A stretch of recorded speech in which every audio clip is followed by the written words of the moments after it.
We welcome you to our webinar event today. And just a few quick technical notes before we get started. This webinar is being recorded and it will be made available to you all through a follow-up email as well as on the partnership's website within the next few days.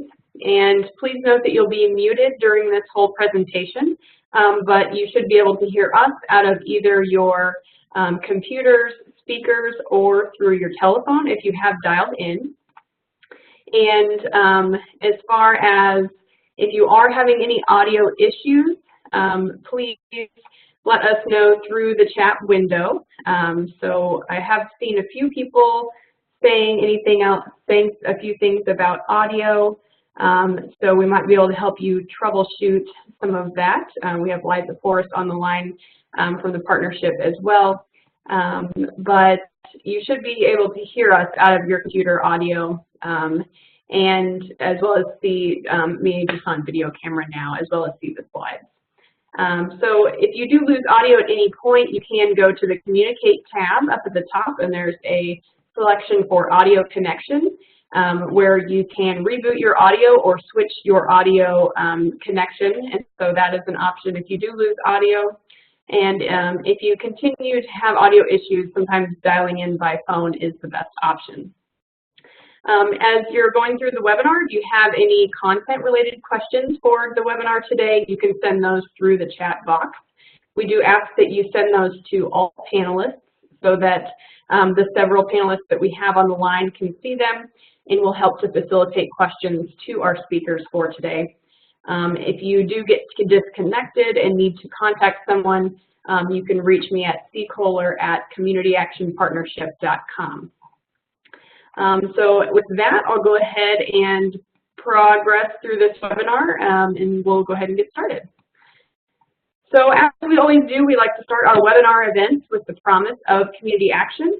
So we'll go ahead and say this together. Feel free to join in at your desk.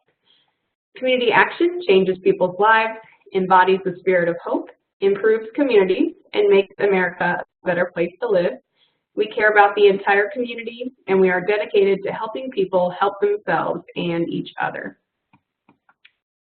So our agenda for today, we are going to be going through just a little bit of learning community information for those of you who may not have joined our Webinar Wednesday events just yet.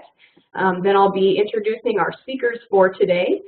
We have a couple of speakers from Equal Measure, as well as the Albany Community Action Partnership.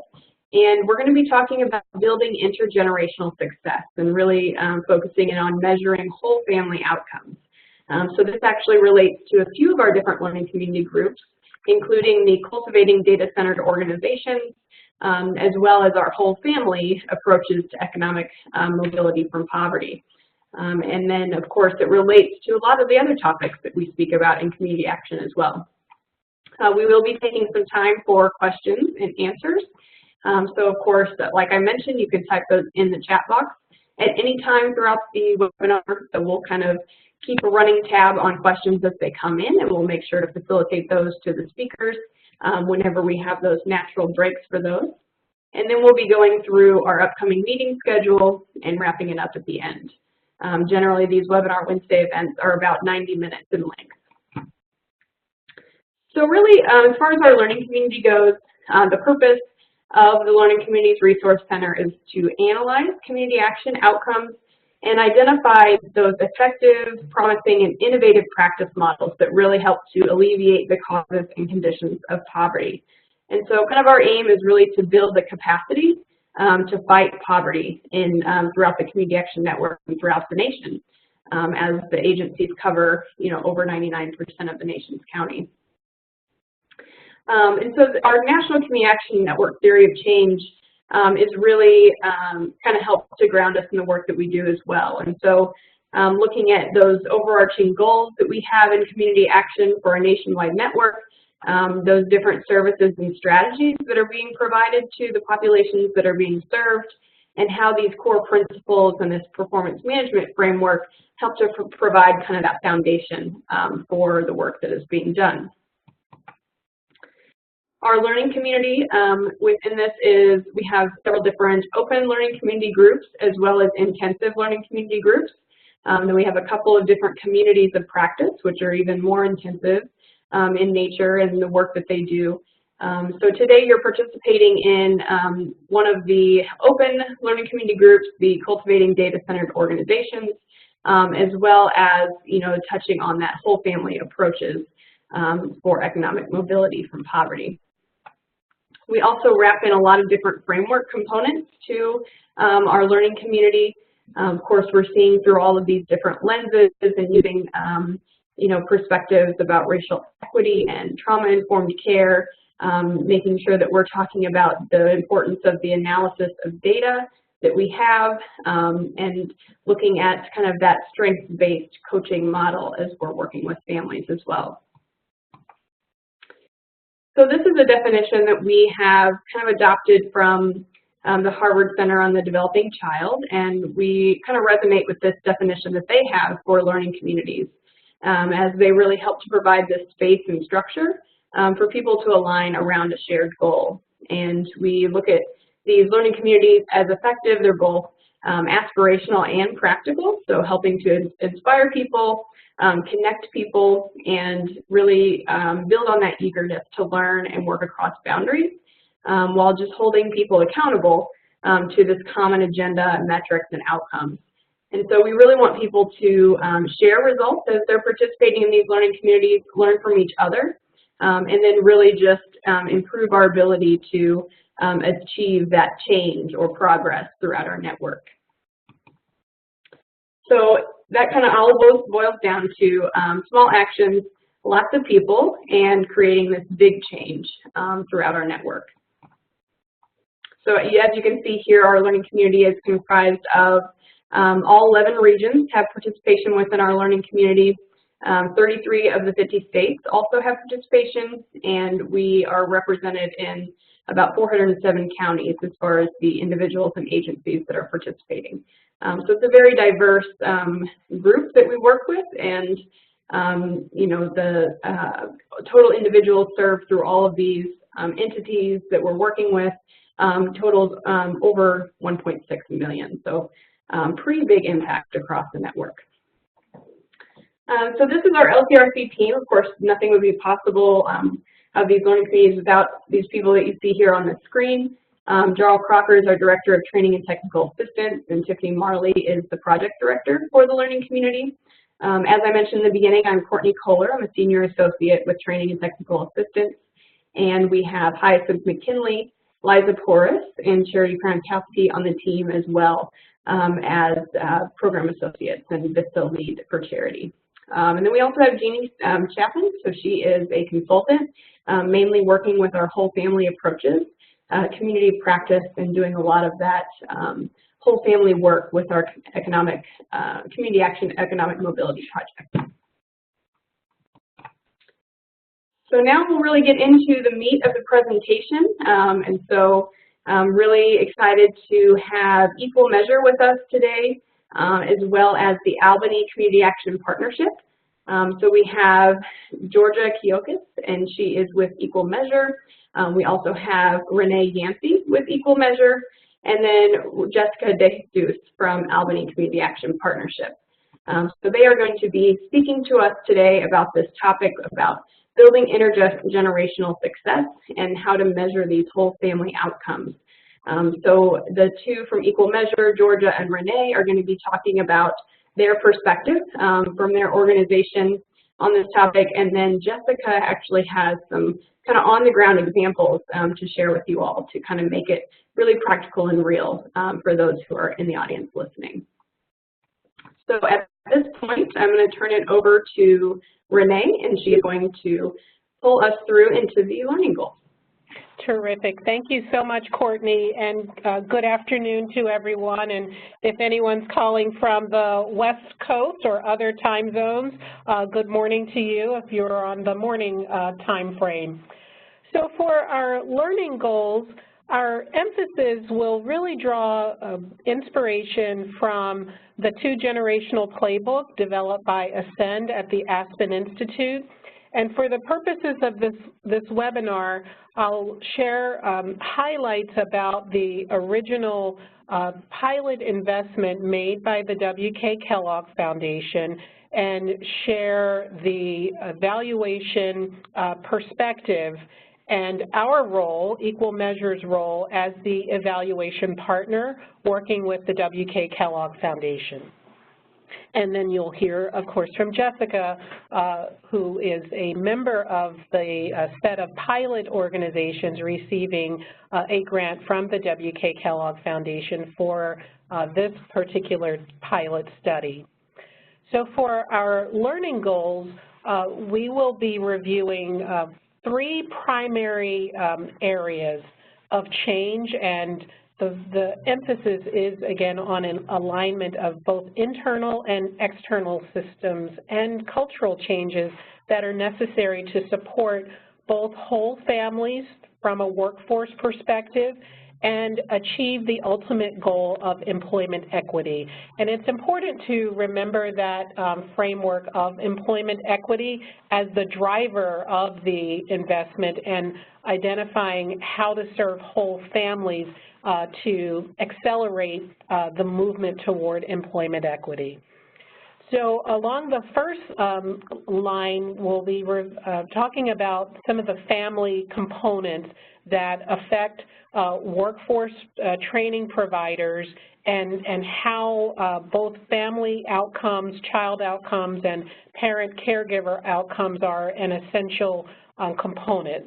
Always remembering that the family is at the center of the training, of the approaches, of partnerships. And then we'll move to reviewing programmatic interventions that are, again, parent and child-centered, and also emphasizing the building of social capital that's happening also throughout the pilot investment.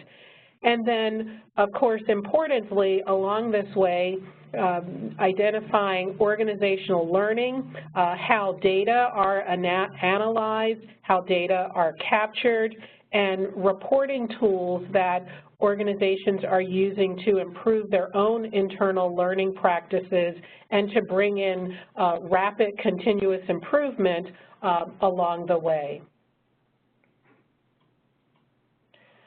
So about the STEPS pilot. So the STEPS pilot was launched in 2015, and STEPS, so that you know what the acronym stands for, it's supporting transitions to employment for parents.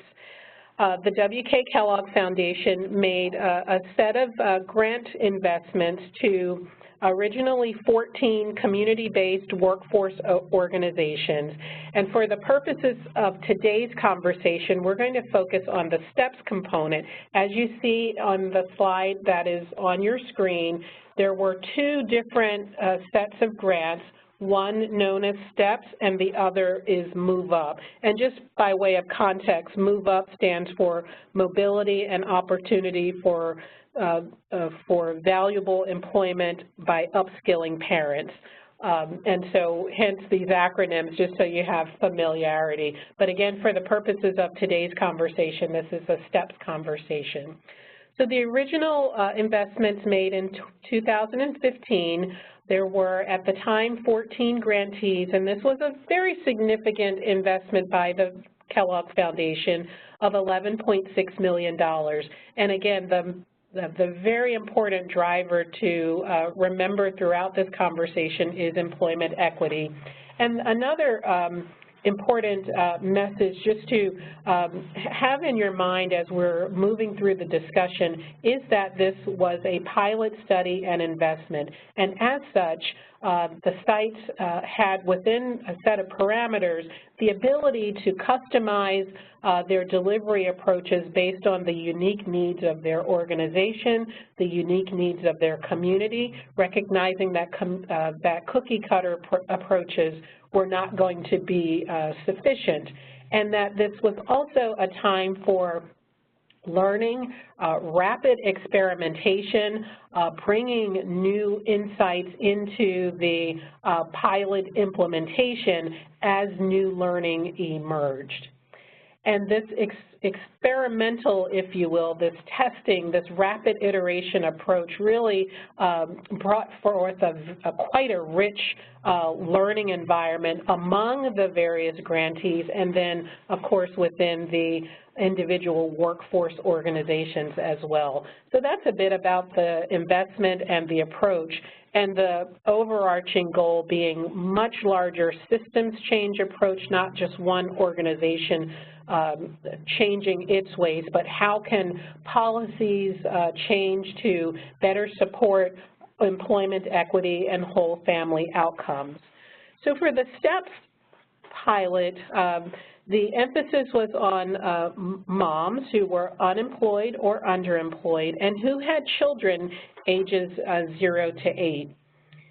Access to early childhood education was identified as a very significant barrier to employment continuity, as a barrier to being able to successfully complete an employment training program, and partnerships with child care providers, partnerships with employers, and community members were identified as important elements for each of the sites to really have at the center, in addition to their high-quality training that would be provided to the participants. An additional element of the pilot was that training and short-term training, credentialing that could lead to better employment outcomes for working moms, and the short-term nature of getting someone into an appropriate employment situation without placing significant barriers of lengthy training periods. But this was intended to be a let's get folks some really, solid skills. Let's ensure that they have appropriate pre-employment training so that they have job readiness at the forefront as well, and that there would be career coaching and navigation all along the way, in addition to other supportive services that would improve employment outcomes. So the outcomes are at 4 levels of change, and that's the participant, meaning the mother and related to the family, the programmatic level, how programs are delivered, how can they be made more effective to keep the family at the center. At the organizational level, how can the organization providing the training be much more attuned internally across multiple systems to coordinate learning and efforts, and even things as basic as scheduling, which you'll hear more about. And then at the systems level, what kinds of policies can be shifted and changed at the local, regional, and state and federal level, with the full impact being for the field, which includes other foundations who may be considering similar investments in workforce and in families and employment equity, for the foundation for its own internal learning across other types of investments, and for the families, of course, at the center. So I referenced earlier rapid prototyping and key areas of measurement. And so from the programmatic and contextual factor, I also referenced both the skills necessary to be prepared to enter into successful employment. That includes both the hard skills and the soft skills, and all of the supportive services that parents require, including at the individual and system level, ensuring that there's baseline stability, that there's wellness. I heard Courtney mention a moment ago trauma-informed care, so ensuring that healing is a part of and understanding what families' needs are. And also ensuring that the workforce systems and markets are attuned to supporting and understanding that a worker is also a parent, and as an example, things as basic as scheduling and understanding transportation patterns and pickup patterns for families as schedules are being identified for workers. And then, of course, data and capacity, which as the evaluation partner is highly critical. What do we understand about the organization's, one, ability to capture data, secondly, ability to analyze such data, and then how are those lessons emerging from data, both qualitative and quantitative, because we know that the storytelling is an important element. How is that applied across the organization? And then finally, barriers and opportunities. What are they? Is it employment? Is it financial? You know, is it a combination of multiple factors that families and children and parents are facing? So then we turn to the system level opportunities, and this is where we saw very clearly, and I'm imagining that in your day-to-day work this is, you know, not a particular aha moment, but it's very clear that systems are falling short of supporting the success of low-income individuals, particularly around building career pathways. The aim, as I mentioned, is around employment equity. And how might systems change, power structures change, what needs to be in place in communities to support parents and working mothers in particular of young children? How are child care centers talking to workforce providers and vice versa? How are employers, again, looking at the worker as a parent and not solely as a one single individual, that we bring a richness to our day-to-day work? And how might the organizations who are in the pilot study advance this work further, far beyond any current grant-making investments? Also at the center of the work was a realization, as noted around systems failures, that inequality is very real, and it's certainly well documented, but then what are the interventions around changing narrative for asset-based approaches so that even as employers look for new employees, that they see the vast array of experiences and different trajectories that working parents may bring to the table, and how can that richness be leveraged as an asset? And then, of course, the structures and disparities that are inherent. These asset-based approaches are critical. You'll hear further about that throughout today's conversation, but I just want to recap. Employment equity is at the center, systems change, and supporting the success of the entire family, not only the person coming through the workforce program and then landing employment, but what happens after that with all that we bring to our individual work, to our endeavors, into a training program, so that we're well aligned, those systems are well aligned to support the success of families. With that, I'm going to toss this to my colleague, Georgia Kiokis, who will review next steps around the theory of change, other outcomes of the program and impact, and some of the specific elements of the programmatic approach. Georgia, over to you. Great. Thanks, Renee. And I am just going to Great. So this is another slide from our theory of change that Renee showed everyone the cover page for. And I just wanted to unpack the levels a little bit more. Now, the ultimate impact that we expect to see is beyond the scope of the evaluation, but we are confident based on past research and our own past work that if these intermediate outcomes occur, it is likely we will see these the bottom three boxes, so that we'll see family level, field level, and investment level changes occurring as well. So for the participant level, and again, Renee mentioned that by participant, we mean mothers, unemployed and underemployed mothers of young children, ages 8 and younger. So we hope to see at the participant level greater numbers of unemployed individuals and incumbent and low-wage workers who are connected to new employment career pathways, as well as to quality childcare options. And I'll talk a little bit more about the partnerships that sites were to make with early childhood ed and school partners. At the program level, we hope to see increased program success rates in having participants meeting programmatic benchmarks and goals.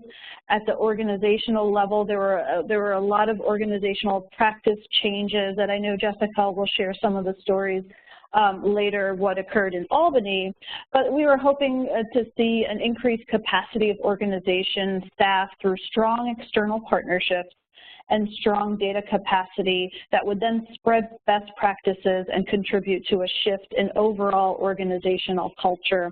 And finally, system level, this is around partnership change and how partners interact with one another. So there would be a cultural change whereby system partners across professional domains would adopt policies and invest in training and programmatic enhancements that support the needs of incumbent and low-income workers. Some of the individual participant milestones that we have been tracking on a quarterly basis for all of the STEPS pilot sites have included a number of participants who, say, left the sector-based job training program prior to completion, those who have earned an industry-recognized post-secondary credential, and we've been also asking sites to report on employment outcomes as well. So for example, how many individuals found employment in the sector that they were trained in? How many workers are now working full-time? How many are part-time? What sorts of benefits are they receiving? So those are the types of milestones we've been asking the sites to report on and for us to track.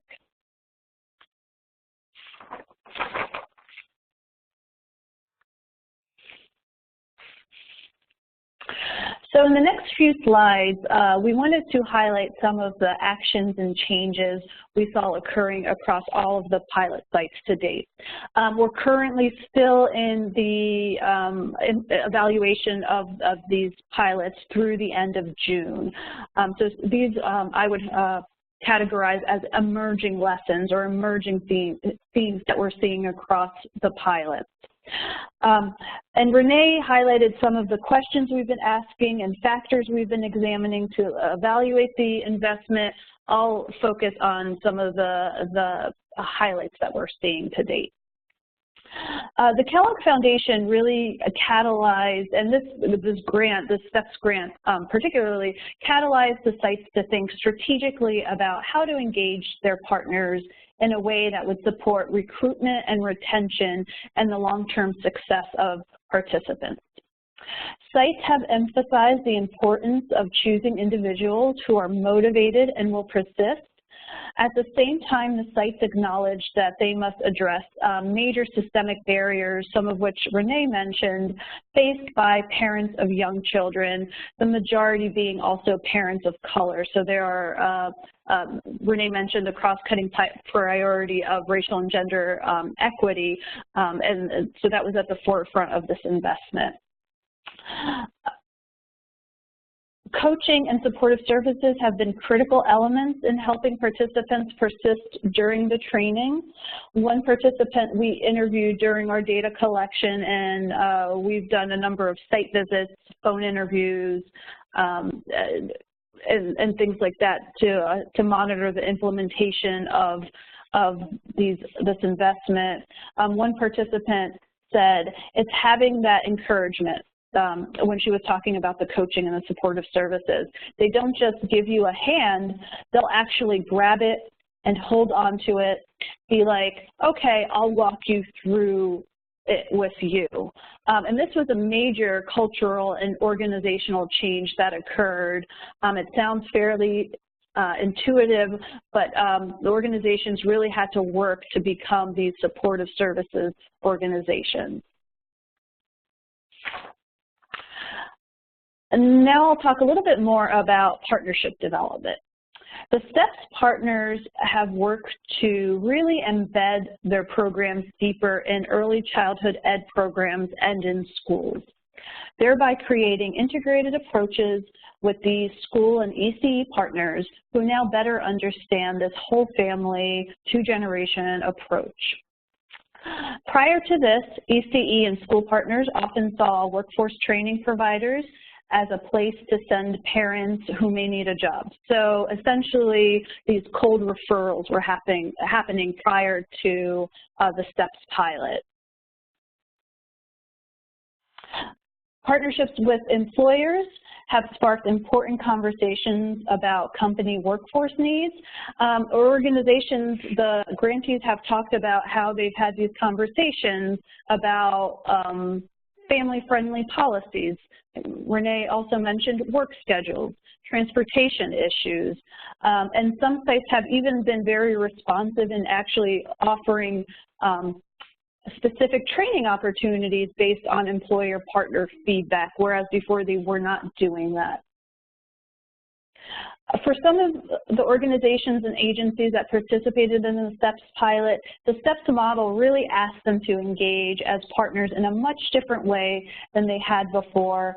And so this has required a great deal of planning and trust building.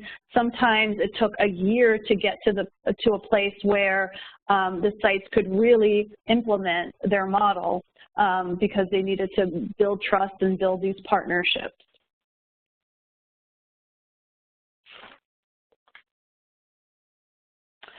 And Renee also mentioned the importance of addressing structural barriers that are in place for working families. Dismantling structural barriers and challenging inequitable power structures that have impeded the success of working families are critical priorities for this investment. However, sites have acknowledged that there is a major tension between the immediate need to dismantle these barriers and the sheer complexity of such a process, and also having to balance serving individuals while also doing this messy, heavy lifting systems change work. This slide in particular highlights a few of the barriers that sites have been met with along the way.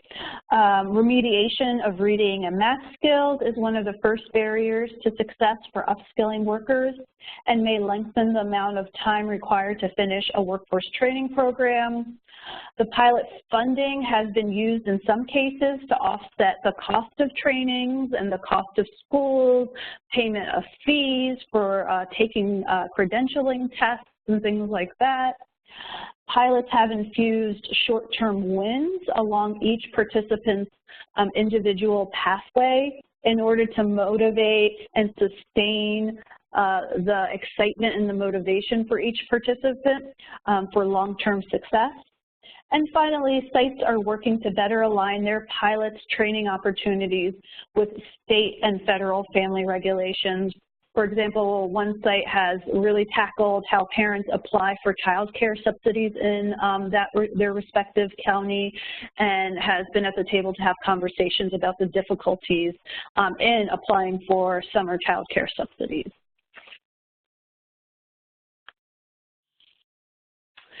So to date, pilots are making significant progress in changing their organizational practices, organizational culture, and the ways in which they engage partners in order to provide a more whole family approach for working parents of young children, and really focusing on sustaining these changes for the long term. For example, embedding new practices or policies into their strategic plans, or changing position descriptions for employees or for new hires, or even establishing new positions that work directly in this coaching approach.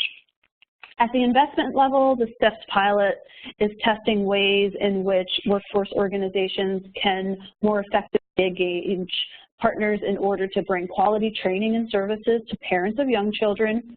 Pilot organizations are building their capacities to engage partners more effectively and serve individuals more holistically. And I would also add more empathetically. One of the sites we recently interviewed said that her organization is now really looking to scale empathy, essentially. So we hope that you have gotten some ideas of what is realistic and attainable early on in doing this whole family two-generation work at your organization. I will now pass the mic to Jessica, who will provide some specific ways her organization approached the STEPS pilot and lessons learned along the way. So I will now pass the ball to Jessica.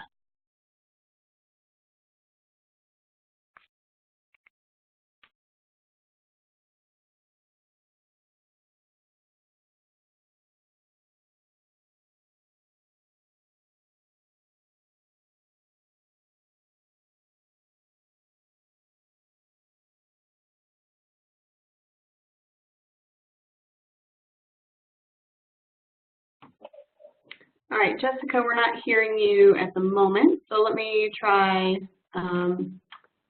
unmuting some of the call-in users and see which one is you. Jessica, are you there? Yeah, can you hear me? Okay, great, we can hear you now. Oh, perfect, thank you. Sorry about the tech issues here. So again, this is Jessica De Jesus. I am the Director for Community Career Services with ACAP.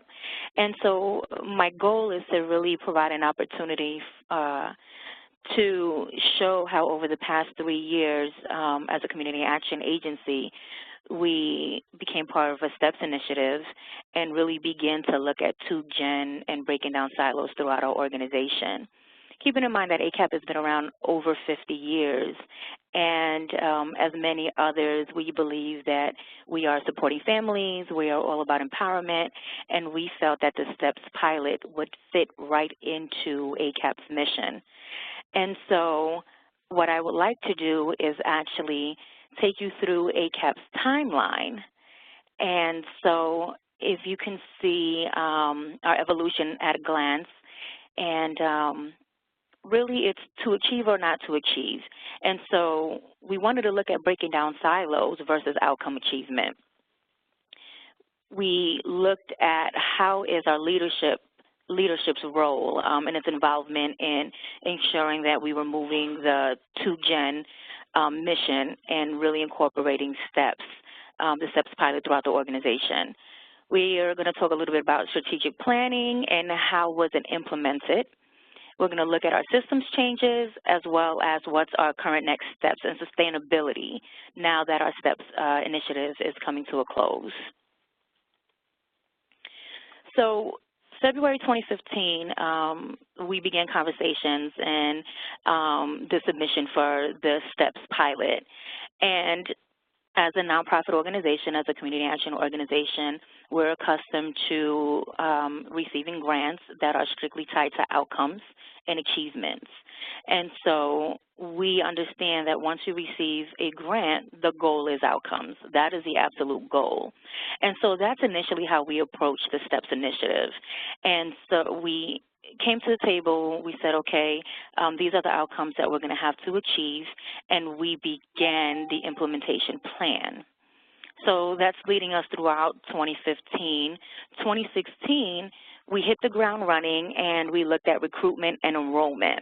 Again, we have been accustomed to operating under strict guidelines with our current funders. Accountability is always key, and outcome achievement is always the end goal. 2016, we realized that it's not working, and why was it not working? And we came back to the table, and we realized that we needed a top-down approach. We needed the leaders of ACAP, including the executive director, to really make this a mandate of the organization as opposed to a piece of a program within community and career services. 2017, ACAP's leadership team developed a 3-year strategic plan, which was really key for us because this was part of the conversation that really brought to the front that what we were doing under a two-gen approach was organizationally and not just within a department. So to achieve or not to achieve, that is the question. We're looking at outcome achievement versus sustainability. And a little bit of what I've talked about already, we're always ready to have the expectation of achieving 100% of our outcomes. And so we look straight at our outcome achievement, but we failed fast. I like the term fail fast because it allows you to step back and have to look at what is not currently working. And so we looked at, although we were looking at achieving our contractual outcomes, when looking at single individuals, we were not tracking and oftentimes not even aware of the same individuals that were duly enrolled in our programs.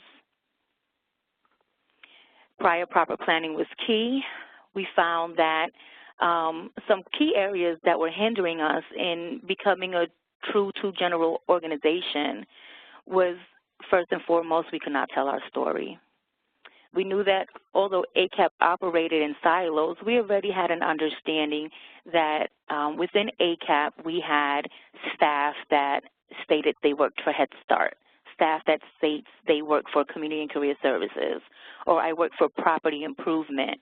But we really did not understand the impact that our silos were having on our overall goal achievement and data sharing across all departments. We expected staff to achieve outcomes without full buy-in. There was a lack of understanding among all ACAP staff on the two-gen approach. We all spoke different programmatic languages. We did not have an elevator speech. So what does that mean? It meant that I, Jessica, Director of Community and Career Services, knew what I meant by two-gen, what I meant by steps. Went out, I trained family engagement specialists. We did some training with the management team, and off to the races we went. We were not coming back to the table frequent enough, and so I found that across the organization, we all had different terms that we were using, and no one quite understood what it meant. We were working harder, not smarter, across all departments. So we started looking at our goals. Head Start has their own goals that they have to create with families at the beginning of the year. Within my department under Career Services, my team has to create goals with all of the families that come in, all of the individuals around employment, retention, training. And what we didn't realize until the STEPS initiative was that Head Start staff were creating goals with the same families that we were creating goals in Community and Career Services. We were, in fact, actually underreporting our goal achievements. And so, for example, if I had a mom that was enrolled in our CNA training program, we had no clue that that same mom was actually a Head Start parent within our own organization. And so it could be that the family engagement specialist created a goal of being employed or going back to school with the parent, but the family engagement specialist had no idea that my employment specialist had the same goal for the same family. We would mark that goal as achieved if mom met the outcome. However, Head Start may mark it as not having been achieved because mom got so busy with school and then her new job, she didn't share her goal achievement. And so we found that to be a critical piece for us. So we had to create a call to action across the entire organization. And this is where our executive director was very critical into the success that we're currently having with two-gen and our STEPS initiative. So our executive director brought the entire leadership team together, and we created a 3-year strategic plan. And it really is important because this strategic plan is not just a plan that the leadership created and then we ourselves are monitoring, but the strategic plan actually includes verbiage specific to two-gen, verbiage specific to working with the entire family. The strategic plan you know, it has 9 goals, but what's the critical piece of the plan is that the 3 impact areas actually look at our key areas of program administration and board governance, and it's going to force us to look at all areas across the organization and how the agency as a whole has a key role to play with the implementation of our strategic plan.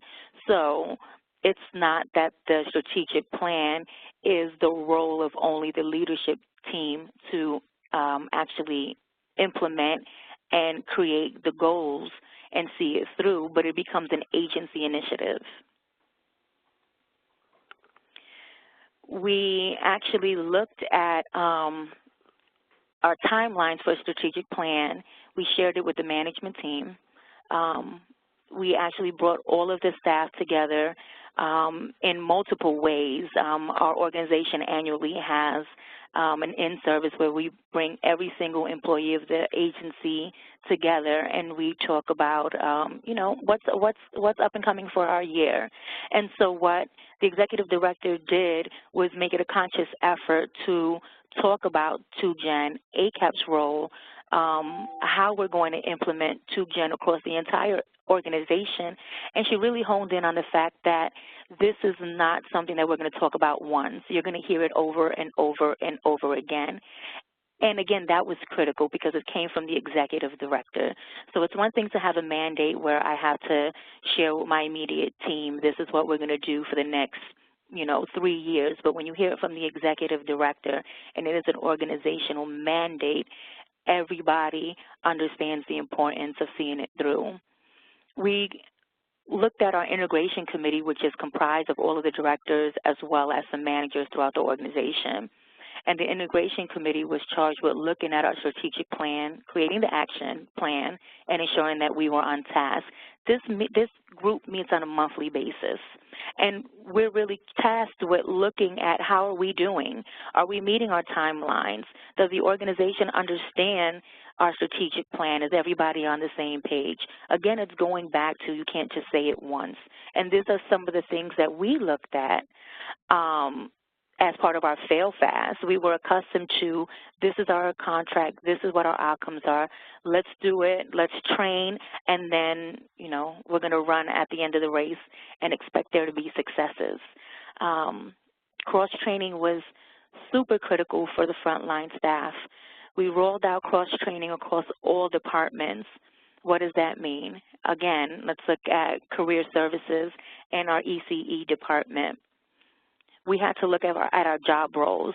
The employment specialist job description, when you align it with the job description of a family engagement specialist, you can really hone in on some similarities. What was important was that the family engagement specialist and the employment specialist did not see how their job positions were very similar, so they worked in silos. Even when they knew they had a shared parent, even when they knew they had somebody that they were both having to see on a day-to-day basis, and when barriers came up, they didn't have the idea or the notion to pick up the phone and call one another and say, hey, we're having attendance issues with the child at Head Start. Are you seeing attendance issues with mom at her CNA class? And so when we started doing cross-training and bringing all staff together and showing them how their positions align, it was the light bulb that came out, that came on, and that began conversation, because at the end of the day, we started realizing that we had to help folks understand how do you work smarter, not harder. Revamping of our processes and procedures manual. So again, it wasn't a Two-Gen conversation that happened one time. We actually went back to the table and realized that all of our procedure manuals had to be updated. They had to include Two-Gen language. Our database, so ACAP hosts, we have CAP 60 as our database. CAP 60 has been a journey. CAP 60 has been an absolute journey to work with. And so initially when we first got the database, we rolled it out as community and career services looks at one piece of CAP 60, and then Head Start looks at the IRSA side of CAP 60.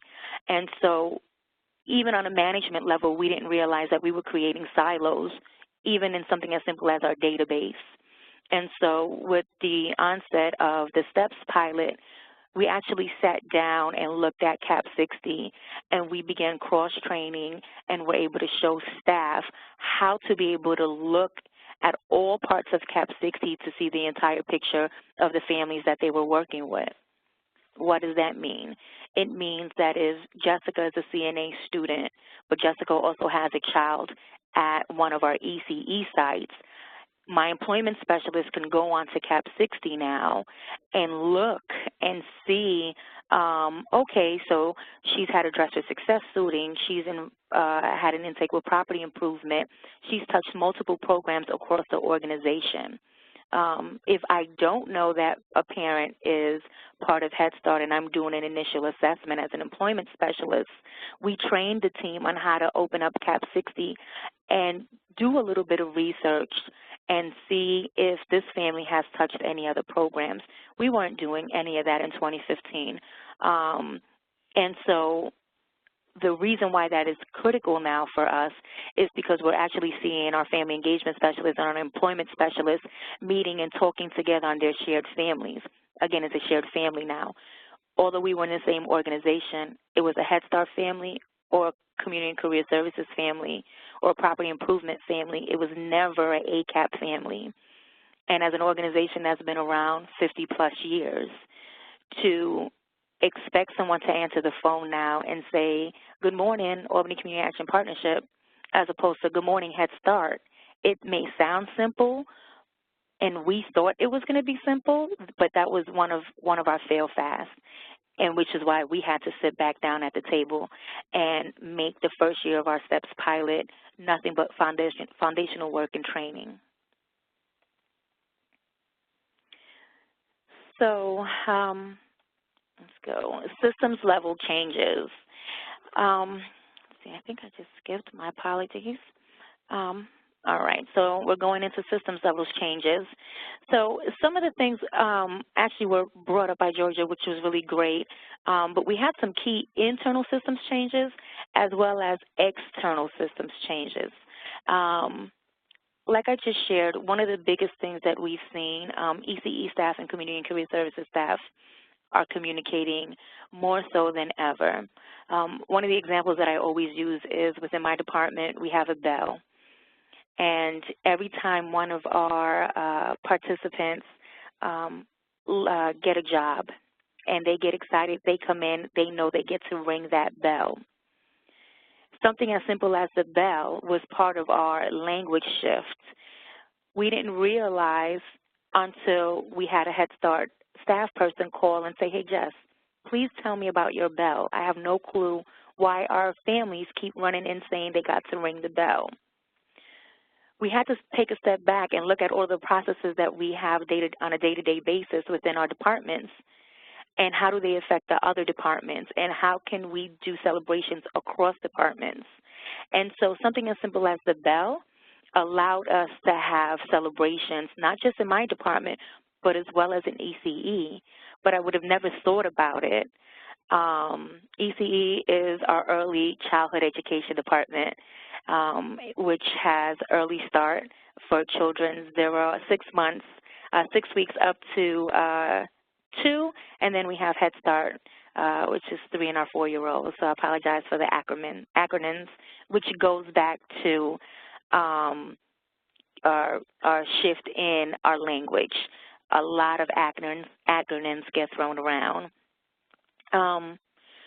We realized with the STEPS pilot that we came into it thinking that we were the gurus of rolling out new initiatives and new programs, and our mission was amazing, which it is. But we didn't stop to think of how can we actually make this a better opportunity for the families as a whole. And so we looked at our orientations. Our orientations are hosted there at our main office once a week. It's been like that for over 10 years, and if it's working, leave it alone.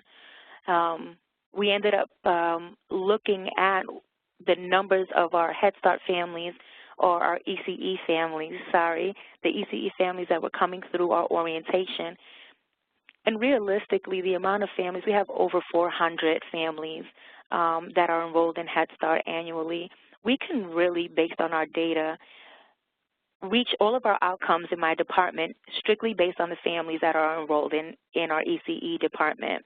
So we started monitoring the families that were coming through and realized that we really weren't getting maybe 1, 2 a month, if that, from our Head Start sites. And so we started doing more mobile career services orientation. That was a major systems change for us, because what we realized is that the more visible we were at the sites, the better it was for the staff to actually learn about what was happening within the department. So even if we didn't get to speak to a parent, we're spending time with the staff, which promoted what we were trying to do on constant training. We started working on a feeling of our family versus a Head Start family, community career services family, as I shared before. And so now you're hearing the shift in dialogue. You're hearing people actually correct one another.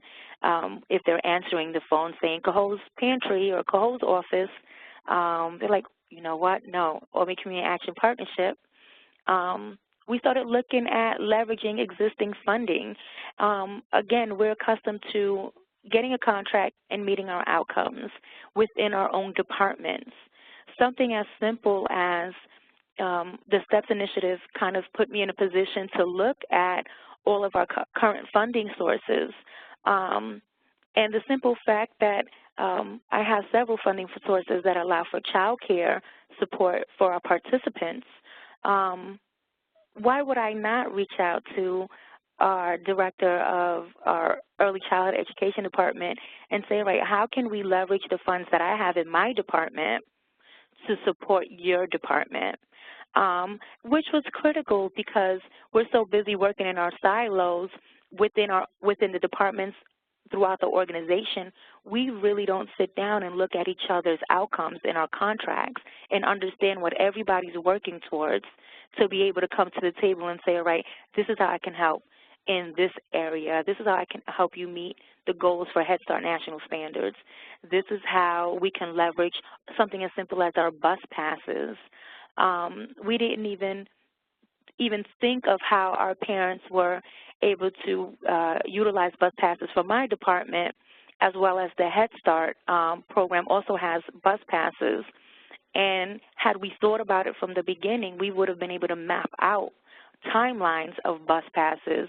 I would have been able to say, all right, I have this funding source for this amount of time. Let's use my bus passes first. Head Start, hold on to your bus passes for this family. Once she's done within my program, you can support her moving forward. These weren't even conversations that we were having 3 years ago, and it's been a big systems change, a major systems levels change for us internally. And so those were a few. I can go on, but I know I have a limited amount of time. Let's look at the external systems changes that were really exciting for us. One of our biggest ones was Albany County Department of Social Services. So again, we've always, it's business as usual for us. We've always had an amazing relationship with Albany County Department of Social Services, specifically with the employment unit. So, we knew names. We can easily reach out and ask questions specific to the families that we were serving. But what we didn't do, that we have started to do, is ask them about their own outcomes. What are some of the things that they're charged with doing on a day-to-day basis? What we needed to do was find out what makes their wheels turn. What is it that they need to happen to make their job a little bit easier, and how can we support them in that? So one of the things is that our families that come in through DSS's employment unit, we knew as a department that they automatically qualify for child care assistance. However, our language was wrong. So within my department, we would say to the families, oh, you're referred from Department of Social Services Employment Unit. That means you come with stable child care. You have a child care subsidy. That's what we've always said historically. However, that is not the case. Albany County Department of Social Services Employment Unit sits on the same floor as their child care unit. Again, they sit on the same floor. However, we did not know that you have to activate your child care subsidy in order for it to be used. We automatically assumed you have it, therefore it works. And so what we started doing was working with Department of Social Services, and we met with them and we asked them what's needed so that when our families come to us as a referral from you, we know exactly what we need to do to get that child care activated. Because what was happening was that our families were going to child care providers that accepted the subsidy and was saying, hey, I have a child care subsidy, can my child start Monday? And then they were being told by the provider, no, here's a packet of all this paperwork that you have to submit to DSS in order for us to accept your child. And then that became anywhere between a 30 to 60, 90-day process. And myself and my department had no clue of what the paperwork looked like and how to support the families in doing that because we didn't even know that that system existed. And so it was really sitting down with DSS and just having honest conversations with them. So we were able to do it so that now all the families that are referred from DSS automatically start to what we call activate their subsidy. And we're able to utilize a fax machine, begin the paperwork, so that as soon as they find a child care provider, the subsidy is already active, so they're able to utilize that funding source. That typically is taking us a week now, and we have a direct contact, which is amazing. Another thing with Department of Social Services that we were able to do is really find out within their allowances for providing funding to the customers that are enrolled in our program, what exactly qualifies as employment support and barrier reduction under DSS regulations and guidelines. What we realized, again, is that even the DSS workers were not fully aware of what they can fund. They didn't know, and it is not for. And I know often, especially a lot of the organizations that I work with often have a bitter taste in their mouth for DSS. But what I truly learned is that the staff are no different than my staff in that my staff only know what I train them in. And so when you look at the magnitude of Department of Social Services and imagine all the regulations that one employment unit worker has to learn, they're going to stick to what's the easiest for them. You need a gas card, you need a bus pass, not a problem. We quickly learned that they can pay for an oil change, they can pay for a driver's license, they can pay for a New York State ID, they can pay for certain physical requirements for employment, they can pay for scrubs, they can pay anything that I can attach in my creative mind to employment support. DSS is able to fund, but we had to sit at the table with them and say to them that we wanted to support them in making their job just a little bit easier. And once we kind of came to the same, once we were at the table and we kind of learned what DSS's responsibilities are, what are their stressors, what outcomes do they have to hit at the end of the month, we were then able to figure out how we fit in to their puzzle. We were able to learn about the GED enrollment. A lot of our folks that were referred from the employment unit came on board only believing that they had to do 35 hours of work readiness hours. When we actually sat down with DSS and said, you know, hey, if you allow this person to join HHA class, our home health aid program, which is only 4 weeks, and allow them to duly enroll in GED, this is going to allow them to be sustainable in long-term employment, and then they can actually come back into our certified nursing assistance program because they need a high school diploma or GED for enrollment. all DSS really wanted to hear was, is it less paperwork for me because I have a caseload of 500. And that's what we started doing, is really learning what their regulations are and how could we make it easier for them. I put on this PowerPoint slide because it's really powerful for me and how I train my team. You cannot advocate for what you don't know exists. And so asking a million questions was really a learning process for us because, again, you get stuck in your own cycle of how you do things. I've been with ACAP almost 20 years now, and even for me over the last 3 years has been nothing but an enormous amount of fail fast in a great way because I'm having to challenge everything that we do, and it's been amazing to have the leadership support in it. We're getting towards the end of our STEPS initiative, and so sustainability is key. And so, again, we've been around for over 50 years. We feel that we're amazing in what we do. I am Team ACAP all the way. But even we have to raise the red flag and ask for help.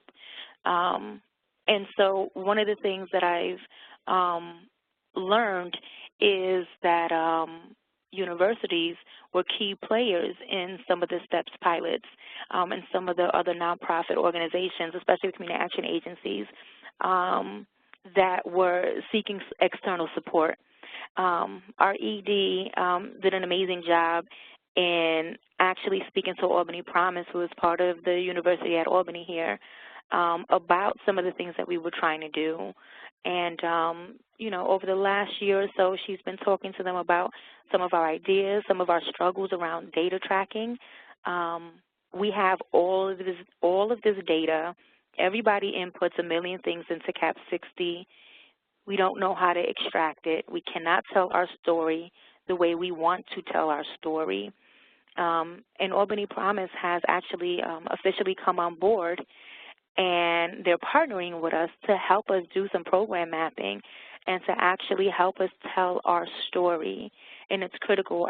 On the slide, I actually put one of the tweets that they put in terms of being excited to work on some systems redesign with us.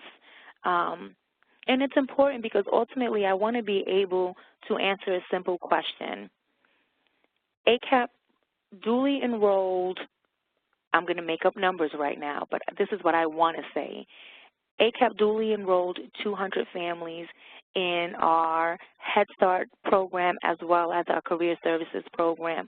Out of those 200, I'm going to say 199 of them were successful in obtaining technical training certificates. And out of that, I want to say that 198 landed a job placement, and out of that, we actually were able to increase their poverty level by 30% over the course of a year. That's ultimately the story that I want to tell, and that's kind of the direction we're going in right now. I'm going to end on that note because I'm extremely passionate about this, and I can go on and on forever. But I will turn the mic over to the rest of the team so we can begin Q&A. All right. Well, thank you, Jessica, for that presentation. Very helpful to see how you all have done this in your agency. I saw that we had several questions come in, so I'll go ahead and start with some of the ones we got earlier and might go back to a few of the slides that Georgia and Renee did. We had some questions come in regarding, let me flip back to some of the first ones. Someone asked about, I believe it was on a slide a little bit further back, about recruitment and retention.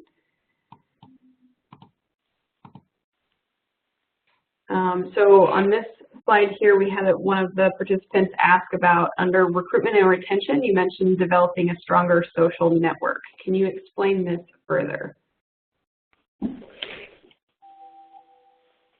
Sure, and apologies, I didn't see the questions coming in as I was talking. So sites looked at different ways to build the networks of the participating moms.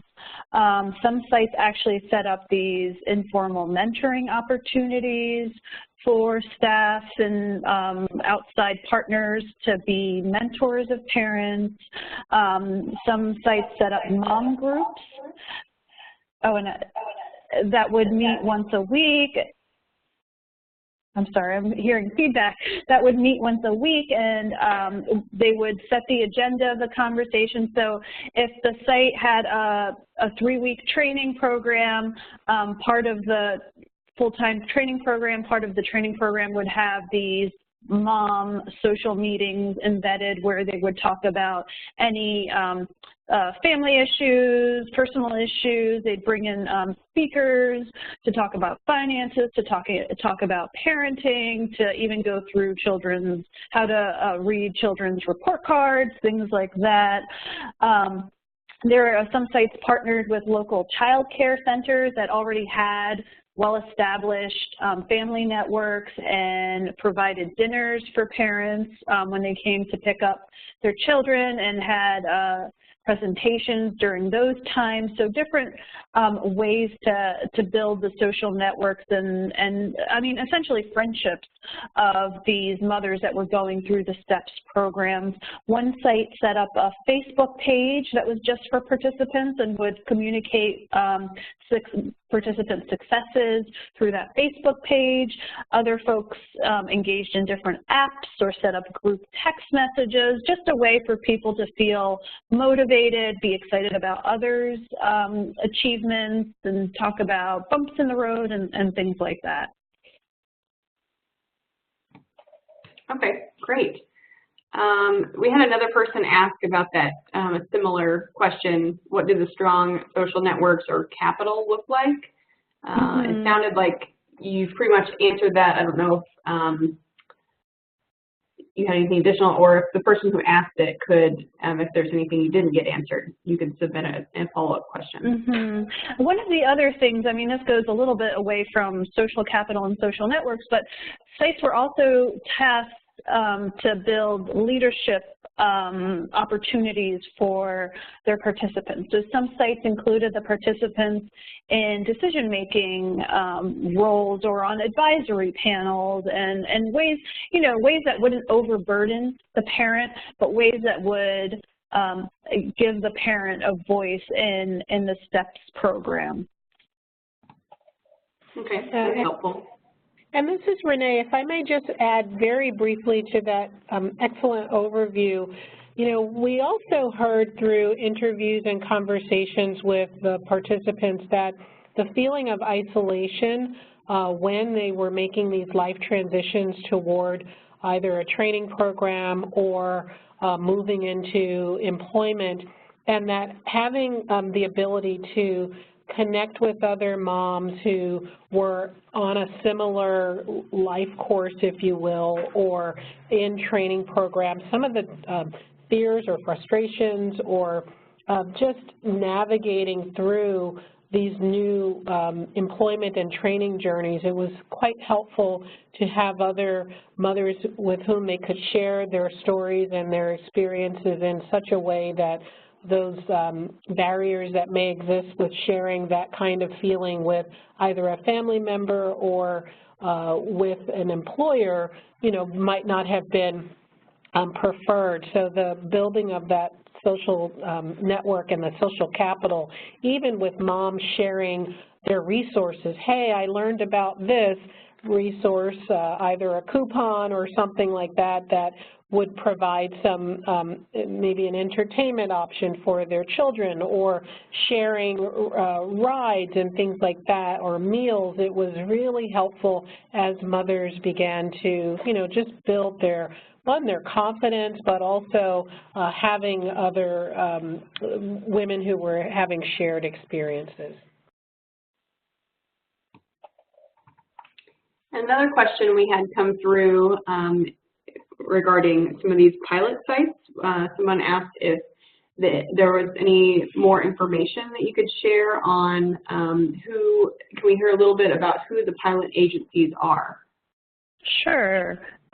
These were all workforce intermediaries across the country, and I mean, we can share with you, in addition to ACAP, and you'll see that there are various types of workforce intermediaries.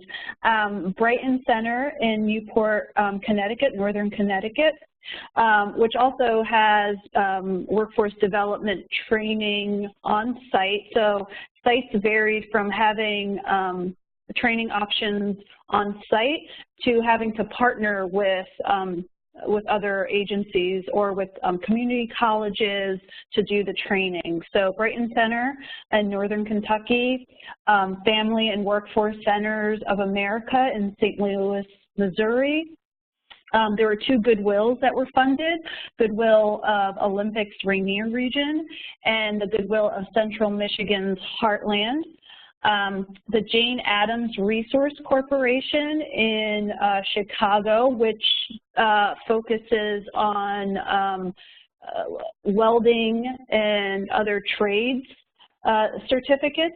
It's a little bit different. Most of the other ones focused on more healthcare pathways.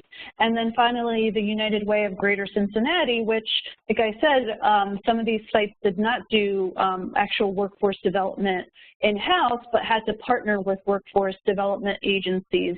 And it's just interesting to note that the United Way of Greater Cincinnati and Brighton Center in Northern Kentucky are long-standing partners. So they were able to leverage this money to deepen the partnership, whereas the United Way of Greater Cincinnati has now embedded this whole family-centered strategy in all of the work that they're doing in the area. Great, thank you. And then one more question I saw come through in relation to the social networks. How do you all approach the confidentiality requirements using the social networks that you talked about?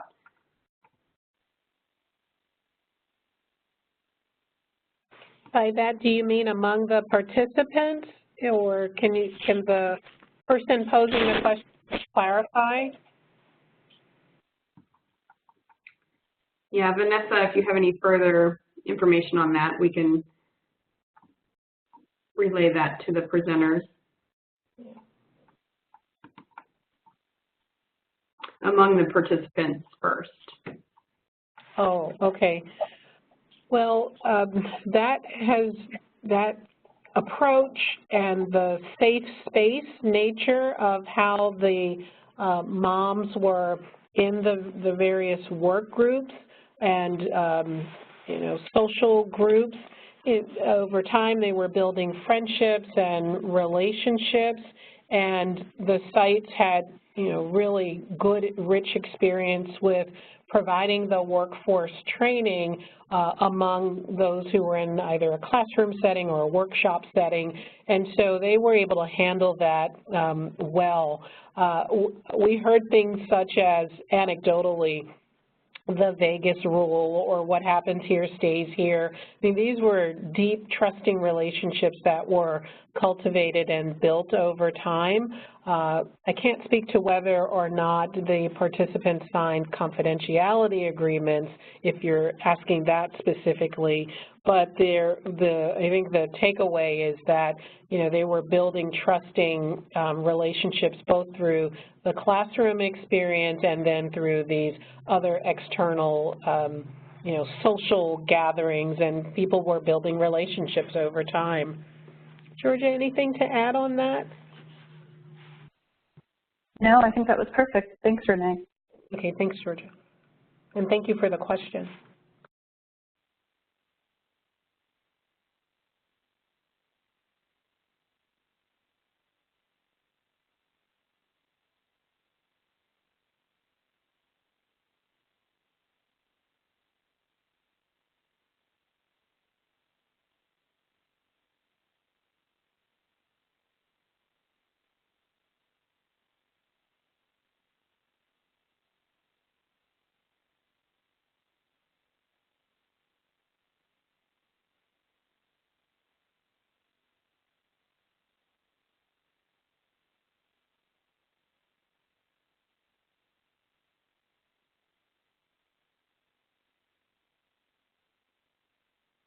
Okay, is everybody still there? I think that Courtney's computer may have gotten locked out. So, can you guys hear me? Are you there? We can hear you. Yes, we're still here. We're still here. Okay, great. Sorry about that. We can continue with the questions here. Let's see, I'm going to have to look through these questions, make sure that I'm up to date.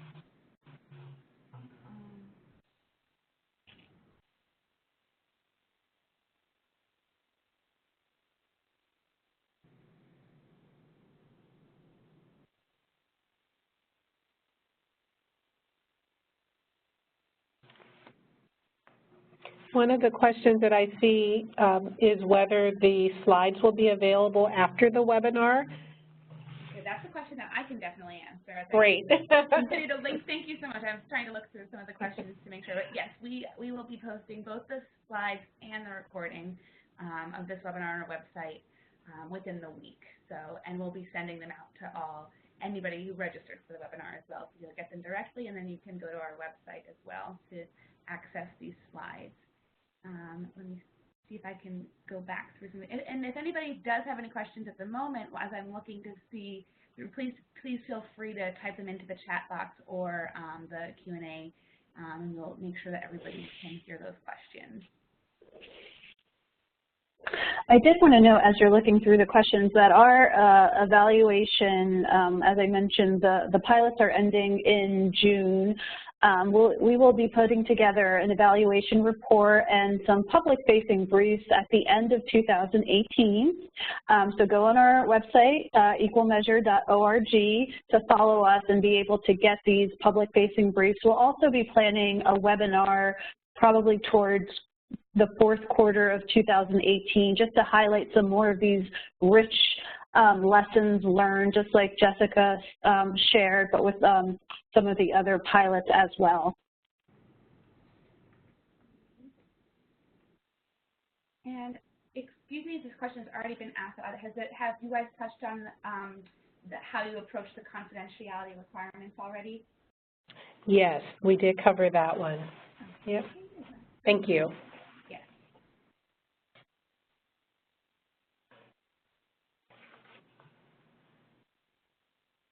Alrighty, it seems as if, at least on my side of things, that there are no more questions. If anybody has any questions, please, at the moment, please feel free to type them in now. And if there's any more closing remarks from any of the presenters, we'd be happy to hear those. If not, we can continue on with the end of the presentation.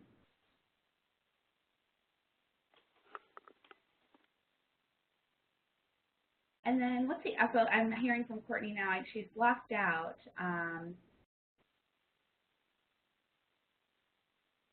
She was asked. There's another question about how many people the ACAP serves. Is that something that has yet been answered? What your total service area is? No, I didn't see that question. Okay, Courtney said that was a question that she had received earlier. If you wanted to touch on that for us. Sure.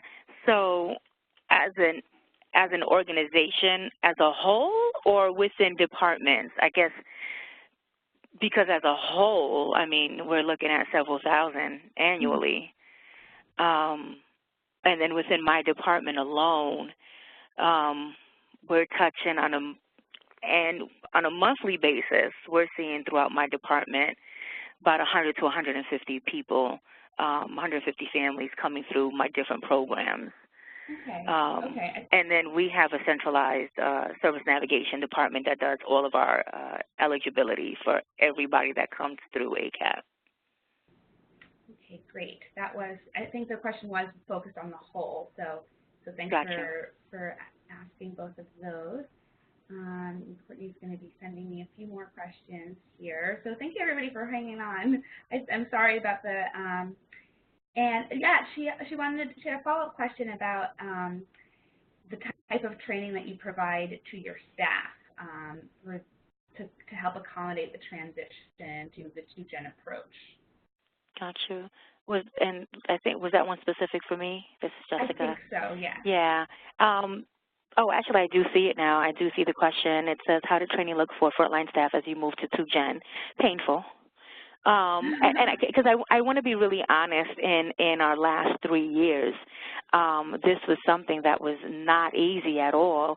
I mean, even for myself, who has been around for so long with the organization, we had to, I mean, we literally have weekly meetings, monthly meetings, and so when I say training could be because sometimes we get caught in the word training and you think you got to bring everybody together and do this whole PowerPoint or presentation and logistics. And when I say training, I'm really looking at, are we using the same language? That's training. And so once a month, the entire department gets together. And so we're looking at the agency's outcomes as opposed to just my department's outcomes now, because we want to see how even their positions fit into the organization as a whole. Every other month, we invite into our department, into our team meetings, Head Start staff can also push into our meetings now. Our training is on a management level. So again, our managers meet, the entire organization's management team meets once a month. And so even in those, we're doing program updates, which we're doing more on a 2-Gen basis. And so that's training. I think organizationally, we just get stuck in training is too much time. Really, training is something as simple as making sure you're saying the same thing over and over and over again. That's training. Mm-hmm. It's more just a culture shift as opposed to... Absolutely. And that was our fail fast. We thought we can put together amazing PowerPoints, bring everybody together 1 or 2 times, and then everybody got it. And we were just amazing at what we were trying to do over the next 3 years, and that wasn't the case. So this is something that we're doing weekly, monthly, and it's just in our everyday movement and in our everyday services that we provide. It's how we're talking. That's training. Yeah, it's integrating it into everything that you do, so that becomes the easy thing for everybody. Okay, so Courtney says that was really the bulk of the questions she's received, and I'm not seeing anything else come in. So and it's getting close to 3:30, so I'm just going to move forward with the presentation, the end of the webinar. But thank you so much to all the presenters for everything that you've shared today. And thank you, everyone, for bearing with us with this technical difficulty. So I'm going to move forward with the slides now. Thank you.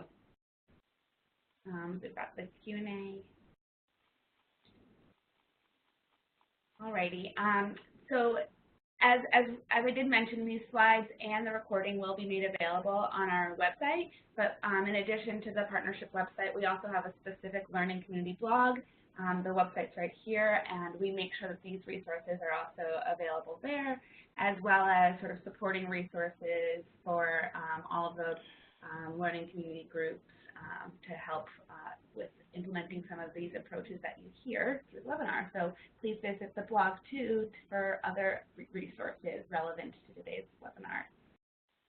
And we also have, we really try and make it easy for you. We have a lot of places for you to access resources. This is more of our general training and technical assistance resource center, but we post some of these resources there as well, so another place worth visiting. And for those of you who are a part of the learning community this spring, we're posting everything on Moodle, or the Community Action Academy, that allows you to sort of continue your learning through different courses. And they're mostly designed for our learning community groups, but we do have some for our open community groups, which anybody can participate in. There are some other additional learning materials. So if you want to stay engaged in that way, we recommend you creating an account in the Community Action Academy and seeing what learning opportunities are available for you there. And this webinar is a part of our ongoing Webinar Wednesday series. And if you want to see the full calendar of events, you can visit that on our website. Let's see. So our upcoming webinar in our Webinar Wednesday series is going to focus on homelessness, so examining core homeless service interventions. And then for the rest of May, we've got an introduction to collective impact, Another follow-up webinar to the one that we did last week from Dr. Dana Long, Cultural Humility and Health. And then at the end of May, we'll be talking about racial equity and financial empowerment program design. So you can go to the website to register for all of these upcoming webinar Wednesdays.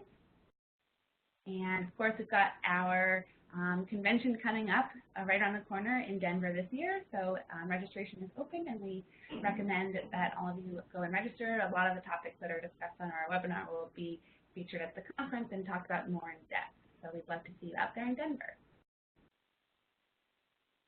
And just again, this is a list of all of us in the training and technical assistance team and the learning community team. Feel free to contact us anytime if you have any questions about what you heard today or any other things connected to learning communities. We'd be happy to help direct you to other resources or more information. So feel free to contact us. And that's it. So thank you so much. We will be sure to get all of this information out to you, and have a good rest of your day. Thank you.